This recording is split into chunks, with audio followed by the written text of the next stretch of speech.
వామ్మో! మీరు కూడా మా ఆయనలాగే అనుకుంటా గదా! ఎక్కడ దొరుకుతాను ఆ పాయింట్ ఔట్ చేద్దామని ఎదురు చూస్తున్నారు గదా! నాకర్థమైపోయిందండి. ఒక మనిషిని జడ్జ్ చేయాలన్నా, వాళ్ళది నటనో, లేక నిజ స్వరూపమో అని తెలుసుకోవాలంటే ఒక్కరోజు చాలండి. వాళ్ళు ఎలాంటి వాళ్ళో మనకర్థమైపోతది. వాళ్ళ మాటలు, వాళ్ళు చేసే పనులు, వాళ్ళ బిహేవియర్‌ని బట్టి వాళ్ళు ఎలాంటి వాళ్ళో నేనైతే చెప్పేస్తానండి. సరే ఇప్పుడిదంతా ఎందుకమ్మా అని ఫేస్ డౌట్‌గా పెట్టకండి. ఇద్దరో, ముగ్గురో ఒక కామెంట్ పెట్టారు. దాని గురించి మాట్లాడదామని ఈ వీడియో. నిన్న పెట్టిన ఒక వీడియోలో మా వాషింగ్ మిషన్ కనిపించింది. ఇంక ఇందులో ఉన్న పాకుడు మరకలు చూసి, "నీకు ఓసీడీ అంటావు. మరి వాషింగ్ మిషన్ కూడా క్లీన్ చేసుకోవచ్చు కదా" అని పెట్టారు. మీరు పెట్టిన కామెంట్ కి నేనేం ఫీల్ అవ్వలేదు. కానీ ఎందుకు ఇలా ఉంది అనేసి మీకు ఒక మాట చెప్పుకోవాలి కదా! అది చెప్పడం నా బాధ్యత కదండి. ఒకసారి మా ఇంట్లో వాషింగ్ మిషన్ క్లీనర్ చేయడానికి ఏమున్నాయో చూసారు కదా! టబ్ అయితే బానే క్లీన్ అయితది కానీ ఈ రబ్బర్ కున్న మరకలు మాత్రం అస్సలు పోవండి. నేను కొన్ని రకాలు వాడానండి. కానీ ఈ రబ్బర్ కున్న మురికి మాత్రం అస్సలు పోదు. అసలు ఇది ఇలా రావటానికి కారణం మా ఆయనేనండి. ఇది కొని 11 ఇయర్స్ అయిపోయిందండి. నేను కొన్నప్పుడు ఏం చేసేదాన్నంటే మిషన్ తో పని అయిపోగానే ఒక డ్రై క్లాత్ తీసుకొని శుభ్రంగా ఇదిగో ఈ రబ్బర్ కనిపిస్తుంది కదా! దీనంతా తుడిచేసేదాన్నండి నీట్‌గా. అలా రోజు తుడుచుకోవటం వల్ల పాకుడు పట్టకుండా నీట్‌గా ఉండేది రబ్బరు. అయితే ఏం జరిగిందంటే మా ఆద్య పుట్టేటప్పుడు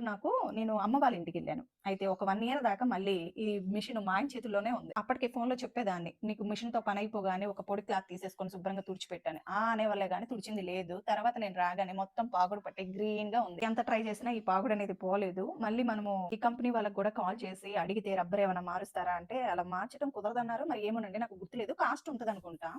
ఇంకెక్కువ రేట్ అనే లెక్క ఇంకా రబ్బర్ మార్చడం కుదరలేదు. మళ్ళీ మనీ వేస్ట్ ఎందుకులే మళ్ళీ దాన్ని మార్చడానికి అనేసి నేను అంతగా ఇంట్రెస్ట్ చూపించలేదండి. అదండి జరిగిన సంగతి. జరిగిన సంగతి చెప్పాను కాబట్టి వీటికి ఉన్న మరకలు పోవటానికి ఏమైనా టిప్స్ గనక మీకు తెలిస్తే కామెంట్ చేయండి.